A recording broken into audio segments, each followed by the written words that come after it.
مستقل طے ہے رمضان میں چاروں جمعوں کا، اکثروں کو وہ باتیں یاد بھی ہوتی ہیں جو کہی جاتی ہیں، لیکن قرآن کہتا ہے وَذَكِّرْ فَإِنَّ الذِّكْرَىٰ تَنفَعُ الْمُؤْمِنِينَ، نصیحت کرتے رہیے، نصیحت کرنا مومنین کو نفع دیتا ہے، اسی لیے کہنا پڑے گا ضرور۔ بلغوا عنی ولو آیا، پہنچا تو اگر تمہارے پاس ایک آیت بھی ہو، ایک بات بھی ہو۔ پہنچانے والا پہنچانے کے بعد بریو ذمہ ہو جاتا ہے، اب اگلی ذمہ داری آپ حضرات کی ہوتی ہے۔ لیکن افسوس اس بات کا ہے، دکھ اس بات کا ہے، ایک تو وہ آدمی جسے کسی چیز کے بارے میں علم نہیں ہوتا، معلومات نہیں ہوتی، ایک وہ آدمی جسے معلوم ہے، معلوم ہونے کے بعد پھر عمل نہ کرے،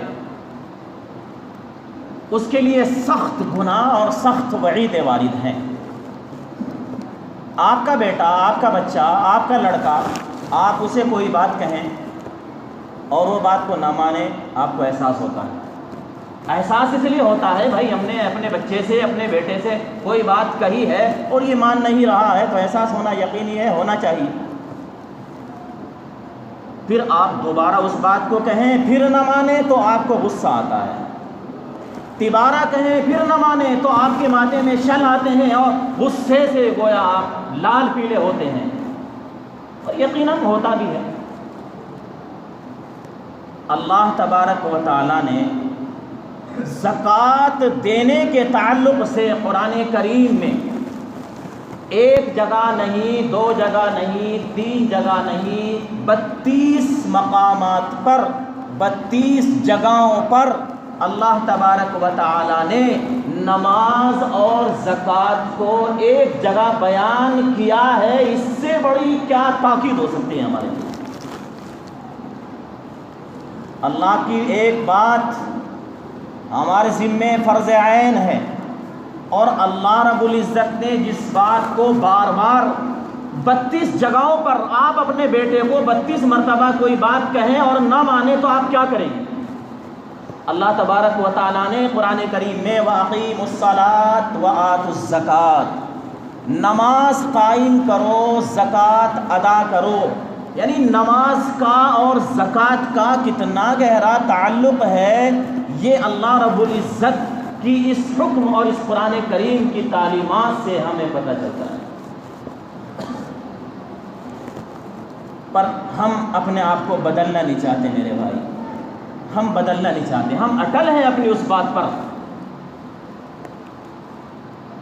وہ ایک بادشاہ کا بیٹا شہزادہ باہر نکلا، پیر میں کانٹا لگ گیا، محل کے اندر داخل ہوا، کانٹے سے خون نکل رہا تھا۔ بادشاہ نے جب دیکھا تو بادشاہ جلال میں آ گیا اور غصے میں چلا چلا کے سارے درباریوں کو جمع کر لیا اور یوں کہا کہ میرے بیٹے کو کانٹا جو لگا ہے، لگا کیوں ہے، وجہ کیا ہے، کیا مطلب کانٹا لگنے کا؟ شہزادہ ہے آخر۔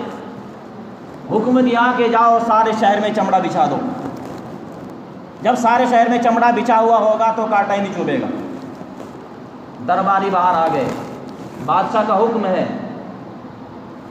سوچنے لگے کہ بھائی سارے شہر میں چمڑا تو بچھا دیں، لیکن اتنا چمڑا آئے گا کہاں سے، یہ کیسے ممکن ہے؟ ایک اللہ والے کے پاس گئے، جا کر ساری نوعیت بتائی۔ انہوں نے کہا کہ سارے شہر میں چمڑا بچھانا یہ تو بہت مشکل کام ہے۔ ارے بھائی شہزادے کو چمڑے کی جوتیاں پہنا دو تو مسئلہ حل ہو جائے۔ میں اور آپ چاہتے ہیں کہ سماج بدل جائے، زمانہ بدل جائے، قوم سدھر جائے، ہم سنور جائیں۔ میں نہ سنوروں میرے بھائی، میں سنور جاؤں، آپ سنور جائیں، معاشرہ سنور جائے۔ میں عمل کرنے والا بن جاؤں، آپ عمل کرنے والے بن جائیں، سارا معاشرہ عمل کرنے والا بن جائے گا۔ ہم دوسروں کو تو کہتے ہیں، خود عمل نہیں کرتے۔ عمل سے زندگی بنتی ہے، جنت بھی جہنم بھی، یہ خاکی اپنی فطرت میں نہ نوری ہے نہ ناری۔ آپ اس نوعیت کو، اللہ کے اس حکم کو سمجھیں کہ اللہ رب العزت نے 32 جگہوں پر نماز اور زکوٰۃ کو ایک جگہ بیان کیا ہے۔ معاذ بن جبل رضی اللہ تعالیٰ عنہ کو جس وقت یمن بھیجا تھا، فرمایا تھا کہ یمن والوں کو کہہ دینا نماز کے ساتھ ساتھ تمہارے اوپر اللہ نے زکوٰۃ کو فرض کیا ہے۔ نماز کا اور زکوٰۃ کا تعلق اتنا گہرا ہے کہ بار بار اللہ نے یہاں فرمایا وَأَقِيمُوا الصَّلَاةَ، نماز قائم کرو، وَآتُوا الزَّكَاةَ، زکوٰۃ عطا کرو، وَأَطِيعُوا الرَّسُولَ، رسول کی اطاعت کرو، لَعَلَّكُمْ تُفْلِحُونَ، شاید تم کامیاب ہو جاؤ، لَعَلَّكُمْ تُرْحَمُونَ، شاید تم پر اللہ تعالیٰ رحم فرمائے۔ دونوں کو ایک جگہ بیان کیا، وَأَقِيمُوا الصَّلَاةَ، نماز قائم کرو، وَآتُوا الزَّكَاةَ، زکوٰۃ ادا کرو، وَمَا تُقَدِّمُوا لِأَنفُسِكُم مِّن خَيْرٍ تَجِدُوهُ عِندَ اللَّهِ، کہ جو بھی تم اللہ کے پاس عمل کر کے بھیجتے ہو اللہ کے پاس پورا پورا بدلہ پاؤ گے، اور اللہ تعالیٰ سب کچھ جاننے والا ہے، سب کچھ دیکھنے والا ہے۔ کہیں اللہ رب العزت قرآن میں کہتے ہیں مَن يُقْرِضُ اللَّهَ قَرْضًا حَسَنًا، ارے کون ہے جو اللہ کو بہترین قرضہ دے؟ اللہ کو زکوٰۃ دو، اللہ کے راستے میں خرچ کرو، یہ اللہ کو آپ نے قرض دے دیا ہے۔ قرض اگر آپ کسی سے لیتے ہو، دینا اس کا ضروری ہوتا ہے، اور دنیا میں جو قرض ہے وہ دب جاتا ہے، مر جاتا ہے، اس کا خطرہ ہے۔ اللہ کو بہترین قرضہ دو۔ اللہ تعالیٰ نے خود اعلان کیا ہے، اے انسانوں مَن يُقْرِضُ اللَّهَ قَرْضًا حَسَنًا، کون ہے وہ شخص جو اللہ کو بہترین قرضہ دے؟ اور پھر اللہ کیا کریں گے؟ فَيُضَاعِفَهُ لَهُ أَضْعَافًا كَثِيرًا، اللہ تعالیٰ بڑھا چڑھا کر اس کا تمہیں اجر عطا فرمائے۔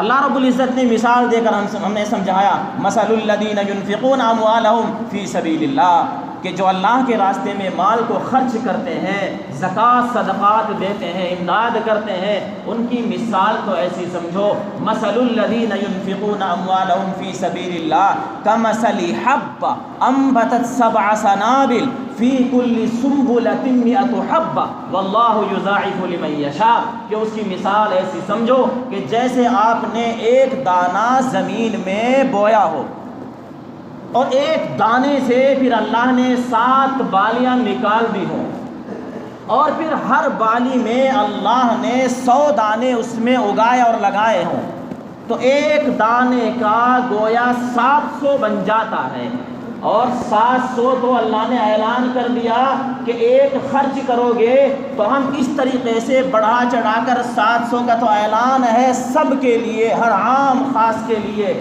پھر اللہ کے جو خاص ہیں، جن کے اندر اخلاص ہے، جو اللہ کی رضا اور اس کی خوشنودی کے لیے مال کو اللہ کے راستے میں خرچ کرتے ہیں، ان کے لیے پھر دوسرا اعلان ہے فَيُضَاعِفَهُ لَهُ أَضْعَافًا كَثِيرًا، ہم جس کے لیے جتنا چاہتے ہیں اس کا اجر بڑھا چڑھا کر اس کو دیں گے۔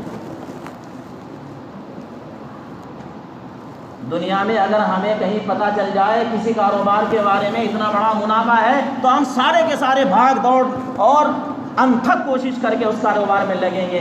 یہاں اس سے بڑا اور منافع، اس سے بڑا اور کاروبار کیا ہوگا؟ بھائی جان بھی اس کی، مال بھی اس کا، حق تو یہ ہے کہ حق ادا نہ ہو سکا، دیا کس نے؟ اللہ نے۔ خالق کون؟ پیدا کرنے والا کون؟ اللہ۔ یاد رکھیں کہ غریب ہونے میں ٹائم نہیں لگتا، امیر ہونے میں ٹائم لگتا ہے۔ اور اللہ نے 100 روپے میں کتنے کا؟ صرف 2.5% کا ہم سے مطالبہ کیا ہے، اور وہ 2.5% بھی ہمارے لیے اس آخرت کے لیے جمع کیا ہے۔ ایسا نہیں کہ وہ 2.5% ہم لوگ سیب کھائیں، سنترے کھائیں، فروٹس کھائیں، پاخانہ کر دیتے ہیں۔ کیا پاخانے میں ہمارے لیے کوئی فضیلت ہے؟ ارے پاخانہ اگر نہ نکلے تو انسان دوائیں کھاتا ہے، پاخانے کو نکالتا ہے، اچھے سے اچھا مغزیات مال اس نے کھایا ہے، اور پھر اس کو نکال کے غلیظ ناپاک اور ناپاک جگہ پر پھینکتا ہے، اور خوشی محسوس کرتا ہے کہ آج میرا پیٹ صاف ہو گیا۔ اور وہاں اللہ نے 100 میں سے 2.5 روپے کا مطالبہ کیا ہے، اور جو کہا ہے کہ ہم تمہارے لیے ذخیرہ بنا کے رکھیں گے، فَيُضَاعِفَهُ لَهُ أَضْعَافًا كَثِيرًا۔ کمال کی بات ہے۔ آپ اگر کیلا کہیں سے لے کر آتے ہیں، کیلا 50 روپے کا گویا آپ نے درجن لیا ہے، 20% وہ جو چھلکا ہے وہ آپ اس کا نکال کر نالی میں، کچرے میں پھینک دیتے ہیں، کوڑی پر ڈال دیتے ہیں۔ 20% آپ نے پھینک دیا، 70% آپ نے استعمال کیا ہے، آپ کو کوئی افسوس نہیں ہوتا؟ یہ بتاؤ، افسوس ہوتا ہے آپ کو؟ بھائی کیلا آپ نے جو چھلکا پھینک دیا، افسوس ہوا کسی کو؟ بھائی یہ ویسٹ گیا۔ اگر افسوس ہوتا ہے تو چاول کی چھلکے کو بھی۔ تربوز آپ نے لیا ہے تو تربوز میں سے 30% کم و بیش نکل جاتا ہے، کبھی افسوس نہیں ہوتا۔ سبزی آپ اگر گوبھی وغیرہ لے کر آئیں گے تو 40% 50% ویسٹ ہو جاتا ہے، کوڑے میں چلی جاتی ہے، ہمیں افسوس نہیں ہوتا۔ اور یہاں 2.5 روپے صرف دینے میں کتنی بڑی گویا کہ افسوس، پریشانی، دقت انسان کو ہوتی ہے۔ ہارون رشید کا نام آپ نے سنا ہوگا کہ ہارون رشید بادشاہ بڑا مشہور بادشاہ گزرا ہے۔ اپنے ہاتھی پر سوار ہو کر نکلے بازار کی طرف اور جا کر دیکھتے ہیں کہ سامنے حضرت شاہ بہلول رحمۃ اللہ علیہ زمین پر بیٹھے ہیں۔ بادشاہ نے جب دیکھا تو فوراً ہاتھی سے نیچے اترا اور دوڑتا ہوا آپ کے پاس گیا۔ چونکہ آپ تو جنگلوں میں رہنے والے دیوانے تھے، تو بازار میں دیوانے کا کیا کام ہے؟ جو مست ہے، جو دیوانہ ہے، اللہ کی یاد میں جو مستغرق ہے، ہر وقت اللہ اللہ کرتا ہے، اس کے علاوہ کوئی مشغلہ ہے ہی نہیں، نہ کھانے کا پتہ، نہ پینے کی تمیز اور شوق ہے، اور وہ بازار میں کیا کر رہا ہے؟ ہارون رشید بادشاہ ہاتھی سے اترا ہے، تیزی کے ساتھ جا کر دیکھا ہے کہ حضرت شاہ بہلول زمین پر لکیریں لگا رہے ہیں اور پھر نانا کہہ کر خود مٹائے دے رہے ہیں۔ ہارون رشید کو بڑا تعجب ہوا اور پوچھا، شاہ بہلول دانا یہ کیا کر رہے ہو، یہاں کیوں بیٹھے ہو؟ کہا کہ بہت زیادہ کسی اہم اور ضروری کام سے یہاں آیا تھا۔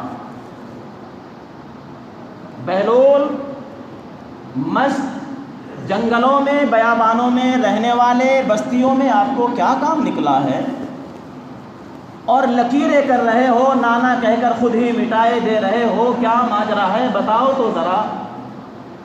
کہنے لگے کہ خالق اور مخلوق اللہ اور بندوں کے درمیان صلح کرا رہا ہوں، اللہ اور بندوں کے درمیان صلح کرا رہا ہوں۔ کہ پھر صلح ہوئی کہ نہیں ہوئی؟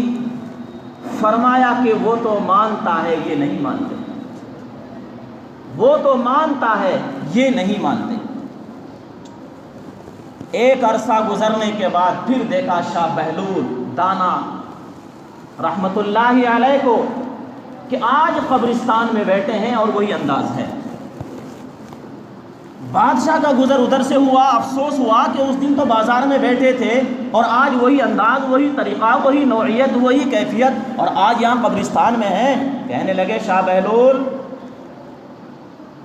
کیا ماجرا ہے؟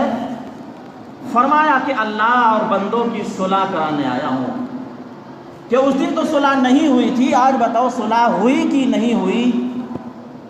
شاہ بہلول رو پڑے اور یوں کہا کہ آج یہ تو مانتے ہیں آج وہ نہیں مانتا،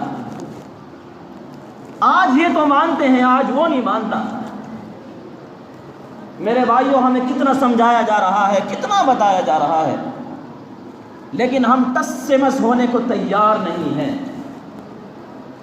جو اللہ آپ کو زکوٰۃ دینے والا آج بنا رہا ہے، وہ زکوٰۃ لینے والا بھی بنا سکتا ہے۔ ہمارے آپ کے سامنے کتنے لوگوں کی زندگیاں بدلی ہیں۔ اللہ نے ایک چھوٹی سی بیماری دے دی، ساری زندگی کا پیسہ اس کے اندر چلا گیا۔ اللہ نے ذرا سی پریشانی اس کو دی، مقدمات میں پھنسا دیا، بیماریوں میں پھنسا دیا، الجھنوں میں وہ پھنس گیا ہے۔ آخر مال کس نے دیا تھا؟ اللہ نے۔ مطالبہ کس نے کیا ہے؟ اللہ نے۔ کیا لینا چاہتا ہے وہ آپ سے؟ قرضہ کس کے لیے لینا چاہتا ہے؟ اللہ کو کھانے کی ضرورت ہے، پینے کی ضرورت ہے، مکان اور کاروبار کی نعوذ باللہ ضرورت ہے؟ ہرگز نہیں ہے۔ کس کے لیے ہے؟ میرے لیے ہے۔ کس کے لیے ہے؟ آپ کے لیے ہے۔ نماز بدنی عبادت ہے، نماز بدنی عبادت ہے، زکوٰۃ مالی عبادت ہے۔ نماز پڑھنا حقوق اللہ ہے، اللہ کا حق ہے، زکوٰۃ دینا یہ حقوق العباد ہے۔ اللہ اپنے حق کو معاف کر دے، اس کو اختیار ہے، بندہ اپنے حق کو معاف کرے، اس سے امید نہیں کی جا سکتی۔ میرے بھائیوں، اللہ نے آپ کو آج مالدار بنایا ہے، اگر آپ حساب لگا کر زکوٰۃ دیں گے، پھر اللہ کے وعدے پر تو یقین ہے، اللہ نے تو وعدہ کیا ہے، دنیا میں 700 گنا وہ دے رہا ہے، اور آخرت میں آپ کے لیے میرے لیے ذخیرہ بنا رہا ہے۔ ہمیں در در ٹھوکریں کھانے کی، مدرسے کے لیے چندے مانگنے کی، ادھر ادھر جانے کی ضرورت نہ پڑے اگر آپ حساب لگا کر اپنی زکوٰۃ دے دیں، اپنے فرض سے آپ سے بگدوش ہو جائے۔ میرے بھائیوں، آپ سوچنا، غور کرنا، دیکھنا، ایسے لوگوں کی زندگیاں ومن اعرض عن ذکری فإن له معیشة ضنکا ونحشره یوم القیامة اعما، ایسے لوگوں کی زندگیاں اللہ نے تنگ کر دی ہیں، کام ہے سکون نہیں ہے، کاروبار ہے سکون نہیں ہے، بلڈنگیں ہیں سکون نہیں ہے، موٹے موٹے گدے ہیں نیند نہیں ہے۔ کیوں نہیں ہے؟ اللہ کے حکم کو توڑا ہے۔ کیوں نہیں ہے؟ اللہ کے حکم کو چھوڑا ہے۔ کیوں نہیں ہے؟ جس نے مال دیا ہے اسی کے ساتھ دغا کی ہے، اسی کے ساتھ دھوکہ کیا ہے، اسی کو نہیں واپس دیا۔ آج سے ہم ارادہ کریں، آج سے نیت کریں، آپ نے جو کاروبار میں پیسہ لگایا ہوا ہے آپ کے ذمہ زکوٰۃ فرض ہے۔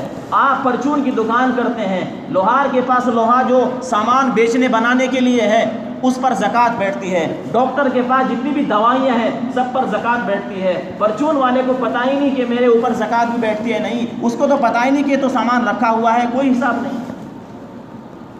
آپ کی بیویوں کے پاس زیورات ہے، آپ نے پلاٹ کاروبار کے بیچنے کے واسطے لیا ہوا ہے، آپ نے باغوں میں پیسہ لگایا ہوا ہے، زکوٰۃ بیٹھتی ہے، صرف 2.5% کا مطالبہ ہے، وہ بھی آپ کے لیے ہے۔ آج سے ارادہ کریں، آج سے نیت کریں، اللہ سے صلح کریں، حالات کو سمجھیں، معاملات کو دیکھیں۔